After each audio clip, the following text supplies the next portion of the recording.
And joining us now here on the Jay Stevens podcast, it is Thaddeus Bell from the Off the Ball Network. We have had Chris LeBron, the president. We have had Jeff Hunt, the vice president. We will have Mo Murphy coming up very, very soon, another vice president. But before you get to Mo Murphy, another guy up at the top of the totem pole, the food chain, it's Thaddeus Bell, also a former college quarterback as well. We're talking about quarterbacks in the NFL. This young man also played a little college football of his own. Thaddeus Bell, how you doing, sir? I'm doing good, man. Appreciate you having me on. I've seen your work. I've seen it from a distance, like what you're doing, and I had to hit you up to get on. So it's good to finally be on and talk some ball. Yes, sir. Absolutely, man. I'm glad you're able to be on as well. Before we get into the quarterbacks, I just got to ask you very, very quickly, what was your experience like playing college football? I enjoyed it.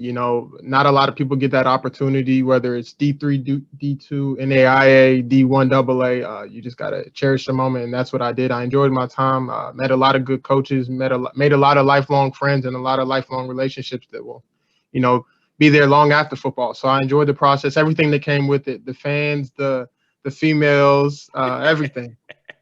You had all the females in there, man. Was that one of the highlights of playing college football? Was it more off the field than on the field? A little bit. Depends on how good of a game you had. Homecoming, stuff like that. It all matters on your performance for the most part. So I feel that, man. Yeah. Do you ever see yourself going back and contributing in some way to football, either at the collegiate level, little league, middle school, high school? Do you ever see yourself being someone that's a coach or a mentor to younger people that are trying to play football like you did? 100%. At first I wasn't thinking about coaching, but like my mind and the way I see things is a little different than some others, and I feel like I could be I don't see myself as a head coach just yet, but maybe offensive quality control guy or offensive coordinator. Especially I wanted to be a coach because during my career, like I made a lot of mistakes, and I want to, tell the younger guys about what I did, instill that in them, and help them not make those same mistakes. So, pass the knowledge I learned when it was too late along to the kids before it's too late for them. So, yeah, I definitely plan on doing that in the future. I plan on taking a couple years off, the process being done, playing and stuff, get over it and stuff, and then dive into coaching in some aspect.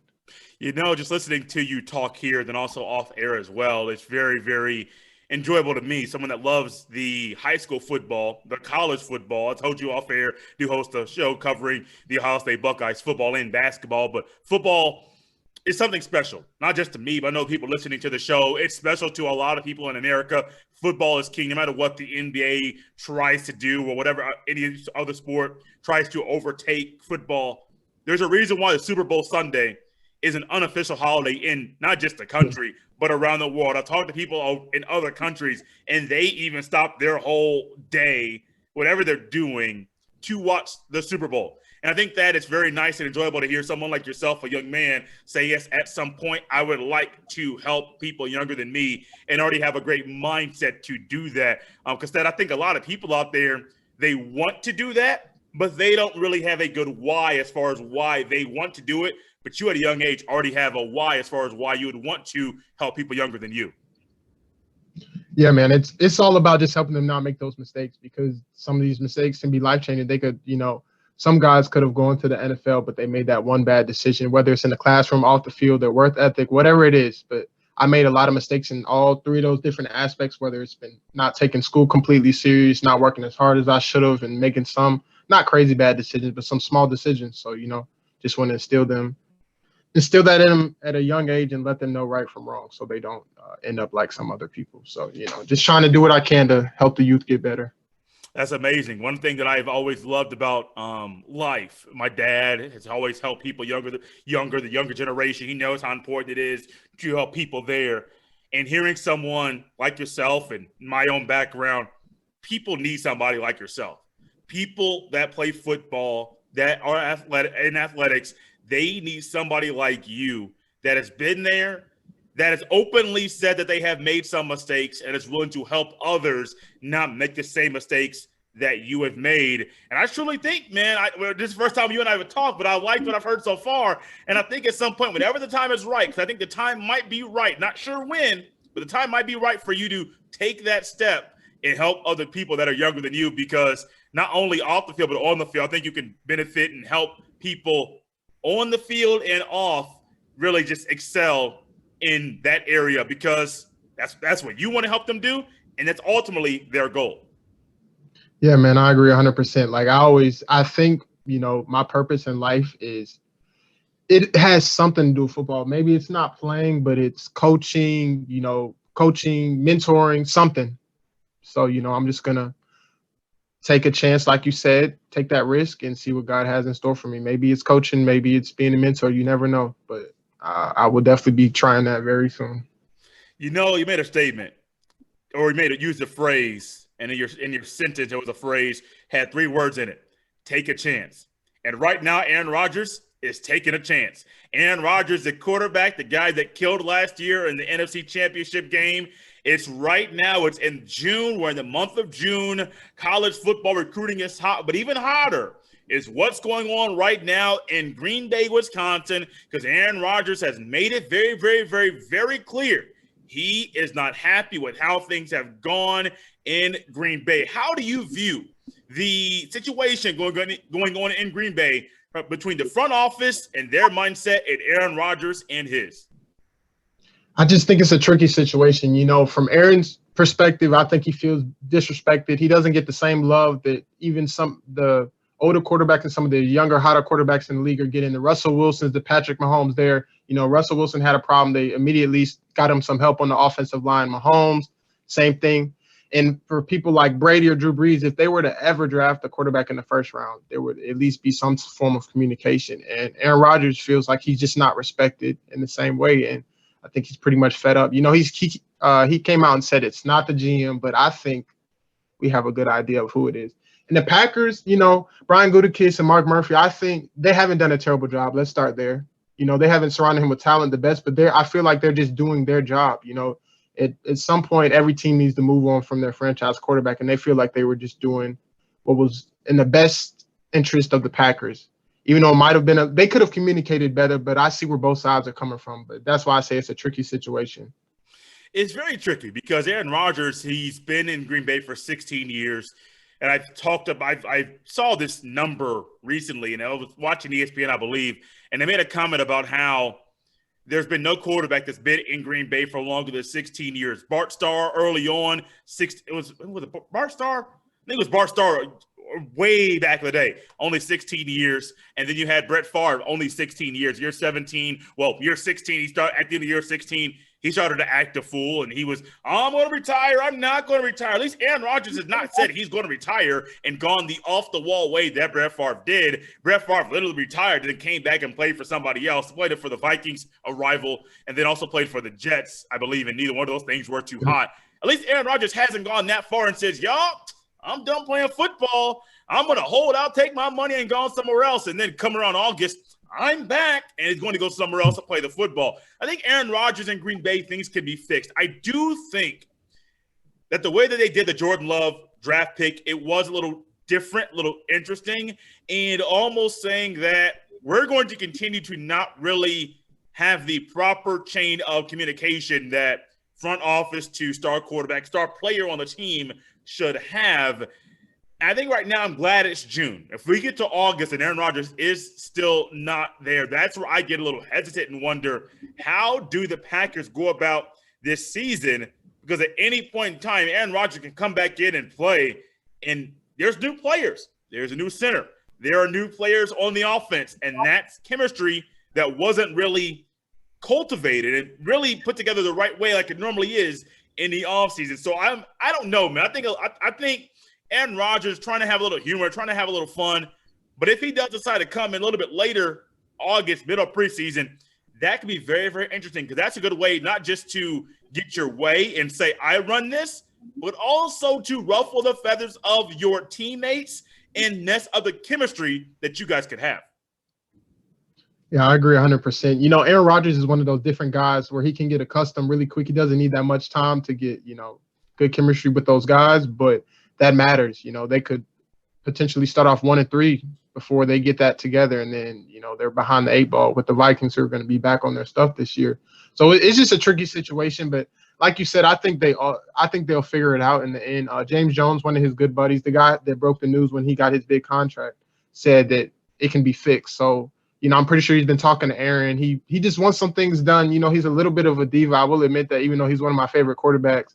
But I think in the end, they'll come together and figure it out like grown men, because when have you ever seen a quarterback get traded after MVP season? After they thought he was done, not thought he was done, but trending downwards, and he said, he had a chip on his shoulder and went out and had a season with 48 touchdowns and 4 picks, which you don't see that often.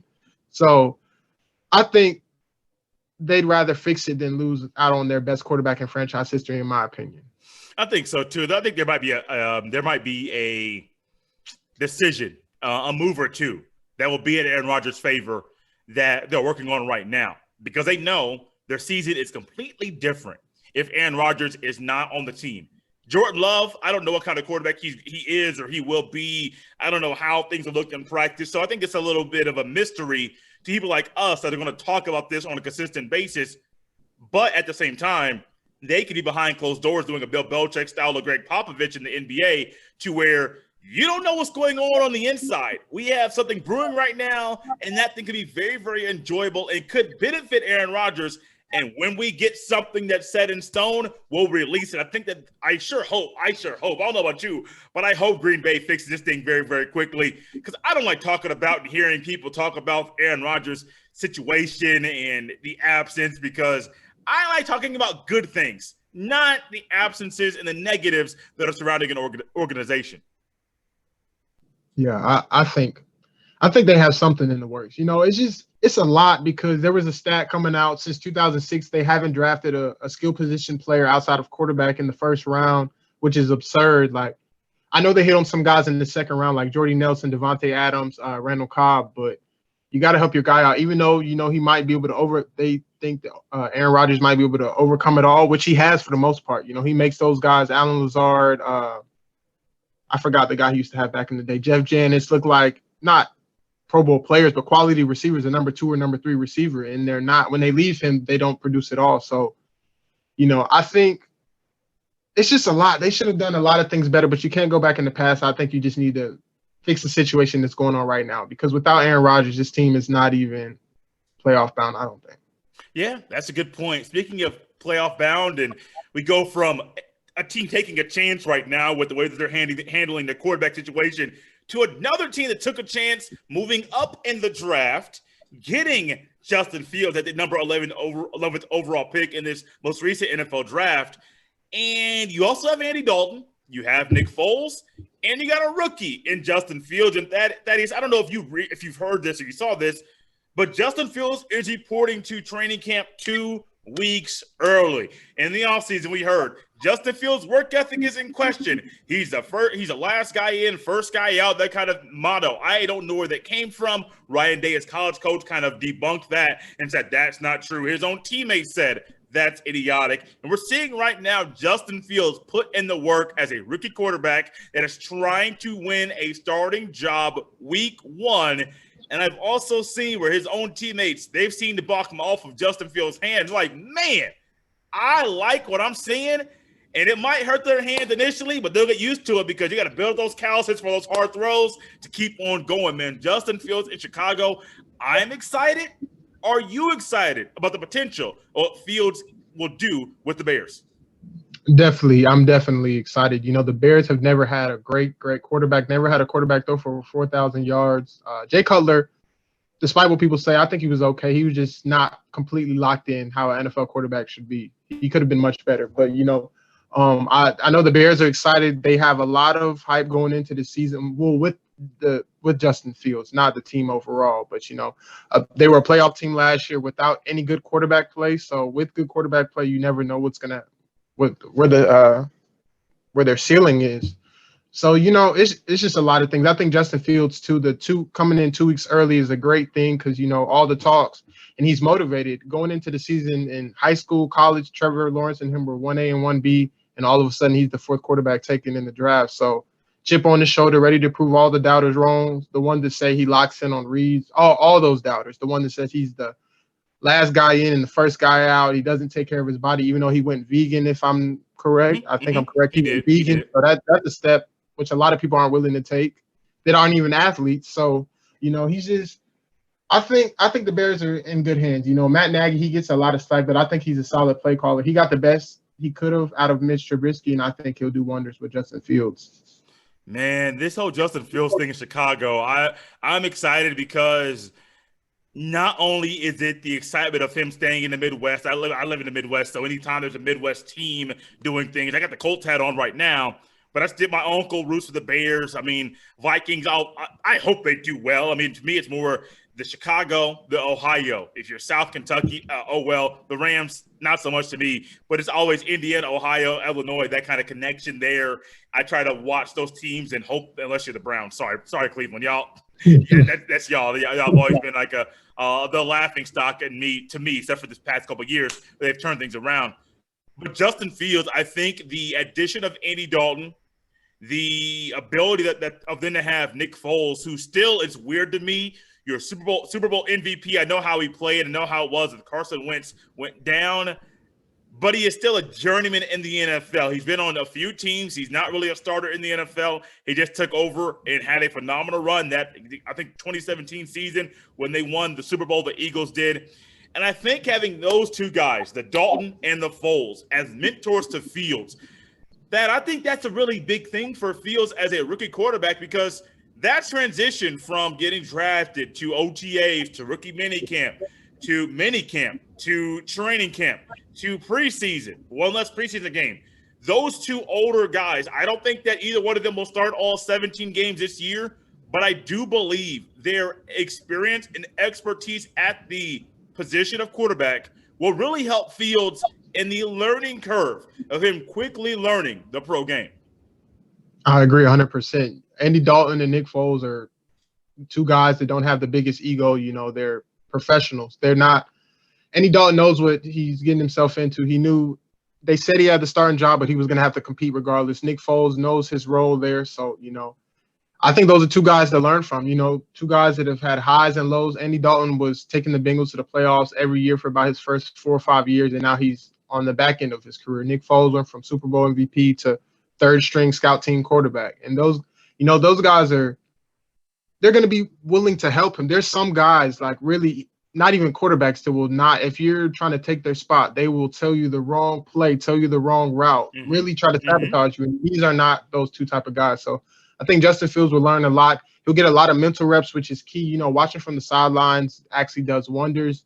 Sometimes you need to be out there playing, but watching and standing behind the quarterback, seeing where his eyes are going, his progressions, et cetera, will do wonders for a quarterback. And I think he'll get in the film room, and I think they'll take the time to help him get better, because they know how the NFL business goes. This will be Justin Fields' franchise by the end of this year or going into next season. So all they can do is help him get ready as best they can. And I think he has two good guys to learn from that have been pretty successful. Not like, you know, they're not a Pro Bowler, but they're more successful than the average quarterback has been in the NFL. So those are two great guys to learn from, and I think he'll do great. The transition from Fields, going from Ohio State to the NFL, going to Chicago, what do you think the biggest, or one of the biggest hurdles or things that he'll have to adjust, one of the biggest adjustments he'll make from the college game to the pro game? What do you think one of the biggest adjustments he'll have to make whenever he steps on the field this year? It's different for some guys. I know he played Big Ten football, Power 5, but the speed of the game really matters. Like, going from high school to college, when my coach first told me that, I'm like, what are you talking about? Like, the speed of the game, they move faster. And when you get out there, you really understand that. But it takes time. Like, once he watches more film, gets in the film, learns the playbook completely, the game will slow down. But just adjusting to the speed of the game in every aspect. Like, you know, one thing I do have a small problem with Justin Fields, it's not his fault, but his release it's not the slowest, but he has a little dip in it. And, you know, in the NFL, those windows close their second quicker. Like, for the most part, you're throwing guys open. Nobody's going to be butt naked at Ohio, how they were at Ohio State. You know, Chris Olave running down the sideline with a defender not within 5 yards. So just fixing up his mechanics, tying his feet to his eyes a lot, and just staying in the film room. The speed is going to be the biggest adjustment, but, you know, with taking reps, watching film, and working on his mechanics, which I'm pretty sure they're working on, I think he'll be fine. But that dip in his shoulder will hurt him a little bit because his arm is strong. I don't know how to explain it. Like, he has a big arm, but I don't know if he has one of those arms, like, where you can, like, fit in any window. I'm talking about like a Yeah. 15 to 18 yard dig, get it in there. He could throw it 60 yards, but can he fit it in that window in between the two linebackers in the second hole? But I think over time, mechanics can be fixed, because when I first started playing football, I used to bring it all the way back to my shoulder, and it just naturally worked over time. I got fixed over time with some work. So I think if he gets that together, he'll be fine. But the speed of the game is the biggest thing. That's a good thing. That's a good point to make, because I don't think the average individual watching football, you can watch college football, FCS, FBS, and the NFL in the same weekend. And I don't know if the average viewer of football understands the adjustment speed-wise from high school to college and college to the pro. I remember when I played football in high school, it used to be on Thursday. I think it was Thursdays. The freshmen would scrimmage the JV. And I'm thinking they're bigger than us. It was a good squad, but we used to battle, we used to fight. But those games, those scrimmages used to ramp up the speed of what we played, because the JV sophomore and juniors, their speed of their game is faster than the freshmen, and then the varsity is faster than the JV. And if you're going from varsity to, let's just say you're going to D2, that's faster than going to the top tier high school that you were at. So the speed of the game is amazing. And I'm hoping, I hope, I said this previously on other shows, I think I said it here too. I hope that the Bears are patient with Fields. I understand all the work ethic. I understand that he can possibly be a leader and a starter on the team for the future. I don't know what he'll be, but I really hope they don't throw him into the fire very, very quickly and say, hey, Fields, we see what you've done in the offseason. We see what you've done in the preseason. Go ahead. We're going to throw you into the deep end. We hope you swim. I hope they don't do him like that, because I think that he's still going to need that mentorship from being on the sidelines and watching Andy Dalton or Nick Foles. I think Dalton will probably start week 1, but I think he'll need that mentorship and just the eyeballs of seeing somebody that's been in the NFL for, I think, 10 plus years play the position and seeing how he conducts himself, and then Fields can learn from that. Yeah, I agree. Matt Nagy, he was in Kansas City, so I'm not saying Justin Fields is Patrick Mahomes, but he knows the way to go about this situation. When you have a good veteran quarterback starting right now, if the Bears are 0-5, and you know how Chicago is, those cities, they go crazy. So if they start out 0-5, they're going to be chanting for Fields, stuff like that. But you just got to stay patient and trust your plan that you have. I wouldn't be mad if he sat the whole season, but if he's ready to go, put him out there. But don't, like you said, don't throw him out there to the wolves when he's not ready, because that's how you ruin a quarterback the fastest way. And it's like some quarterbacks have been ruined that can play, and that's why they say it's about where you go and people that know how to use you. So hopefully Matt Nagy and them, I think he said they have a plan. So, when he's ready, I think the coaches will know and the team will know. Yeah, I believe they will as well. And I wasn't planning on using this phrase or this theme of the day of taking a chance. It was literally something that you said early on. I was like, wait, that's actually a good theme for the rest of the show. Take a chance. We got Aaron Rodgers and the Packers taking a chance on how they're handling and dealing with the situation. The Bears taking a chance and moving up in the draft on Justin Fields. I think it's a wise decision, because I would have taken Fields over Mac Jones like they did. But you also have Bill Belichick, originally only signing Cam Newton for a 1-year contract, re-signing him once again. We're going to end with this final quarterback here in Cameron Newton. You draft Mac Jones, number 15 overall, and we all find out that you have some weird number system that you have in New England. I had no idea about that. Mac Jones, number 50, has to earn his number. I ain't got a problem with that. I don't mind it at all. I think it's actually a wise thing to do, to make somebody say, look, we know you're a first-round pick, but around here you ain't nobody. You got to earn the respect. You got to earn that number. I think it's very, very wise that he's doing that. But Cameron Newton, to me, I don't know if he's a starter the entire year in New England, because I don't know if he can throw the ball like he used to anymore. Am I crazy for thinking he might not start all 17 games?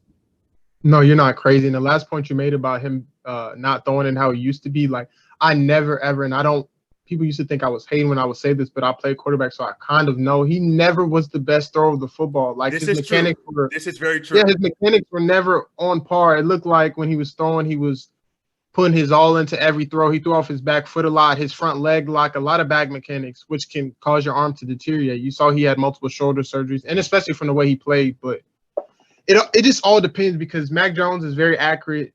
He's not Tom Brady, but he reminds you of Tom Brady in some way. He's very accurate. I will give you that, but he's never been pressured. So it will all depend on how Mac Jones adapts to the problems that come in the NFL. You know, you're going to face adversity. He never faced adversity at Alabama. So it just depends. If they start off bad, you know, Cam has some games how he had last year where he was like 6 for 17 for like 57 yards and 2 picks. I don't think he makes it past half the season. But with the full offseason, you know, they surrounded him with some good weapons. I think two very good tight ends, some decent receivers, some role playing type receivers, you know, in a full offseason, I think will do wonders for him. But if he doesn't get it together, I could see him out of the lineup by week 10. But I believe in Cam. He's from Georgia. I stay in Georgia, so I want him to win. And I think with the full offseason and those complement of weapons, they'll turn it around because they were 7-9 last year, and they didn't have.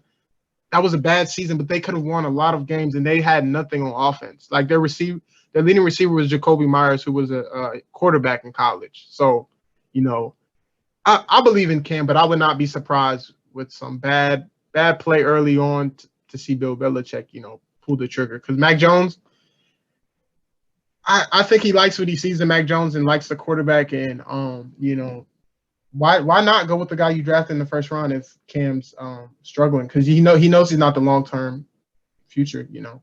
And one other thing I wanted to add in there when you're talking about Cam throwing the ball, he's only had 2 seasons over 65% completion.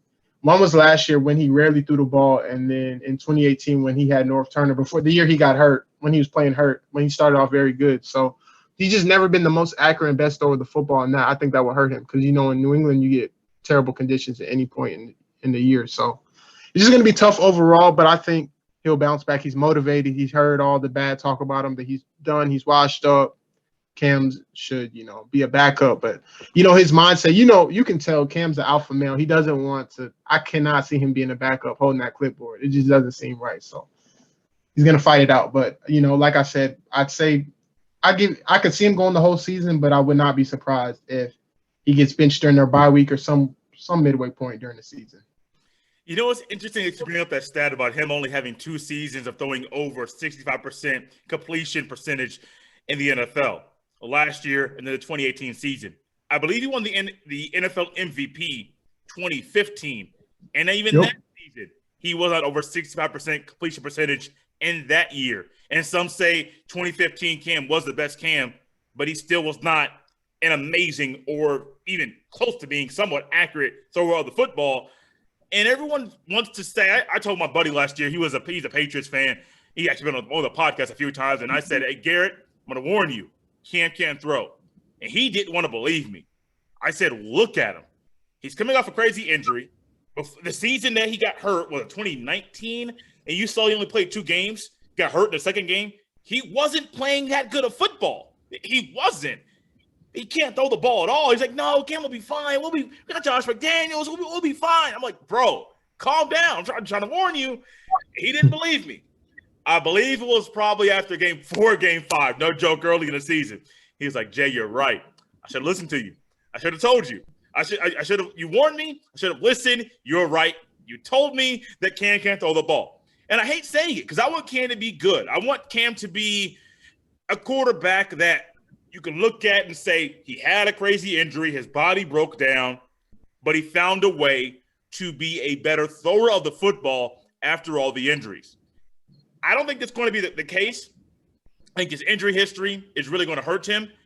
And I think the human element of knowing Mac Jones is right there with him. And Mac Jones, the quarterback, is going to be saying, hey, Cam, look, I know what you used to be. I know how you play the football. I see your body breaking down. I ain't got to run that same offense to be successful, buddy. I don't have to do all that stuff. There was a guy that was here before you got here named Tom Brady. Him and I, we are not the same, but we're somewhat similar. We have the same skin color, both white quarterbacks. We're not athletic. We're not mobile, but we're accurate. Something you're not. And that maybe nonverbal trash talk, I think that might hurt Cam. Because like you said, Cam's personality is Cam's personality. And he might try to show Mac Jones up in a way that Mac Jones might be like, look, I ain't got to talk trash to you. I'm going to let my game do the talking, and Cam might find himself on the bench, not starting, not just because of his mechanics and the way he plays the football, but because the competition might not be something that he can overcome at this stage of his career. Yeah, man, it's tough. It's sad because Cam's definitely not what he once was. You know, he'd be able to run the ball 15 times and throw it another 30 and be just fine. But those times are not here anymore. So he's just gonna have to adapt. And like he didn't, if you noticed last year, he didn't take as many hits. He would, step out of bounds or get down. He's feeling that pain after all those years of trying to, running over people, bullying some grown men on the defense side of the ball. But those hits take a toll, and it's just sad to see. But Mac Jones is just. I don't know. I feel like he's the perfect fit. Like so many people hated him in his draft. They thought he was overrated. They were talking about him going to San Francisco, but him landing in New England, I think, is one of the best steals of the draft. And if he pans out long term, it could be very nice. But I don't. It's just tough. I have to see it play out because I don't know how Cam is with a full offseason. He was playing okay at the beginning. Like his first 2 games were pretty solid, especially that game versus Seattle on Sunday night. And then when he got COVID and missed those 2 weeks, everything just went downhill. So, he has Hunter Henry, he has Jonnu Smith, 2 very quality tight ends. They got Kendrick Bourne and Nelson Aguilar in free agency. So it's better than what they had. So we'll see, And if they're winning, you know how Bill is. He's not going to take them out. Even if the games are sloppy and ugly, if they're winning football games with Cam Newton as quarterback, he will not come out the game. So it'll just, it'll be interesting to see once September comes. I could see all 5 first-round quarterbacks playing, but then we could only see 3 play. So you never know. You never know. Take it a chance. Something else you never know on. Got one question, one more quarterback. Don't have the time to go elaborate on this one. Just one quick question for you. Do you think Jameis Winston starts week 1? 100%. And I'm going to be really quick. I'm a Florida State fan. Yeah. He's my favorite Florida State quarterback.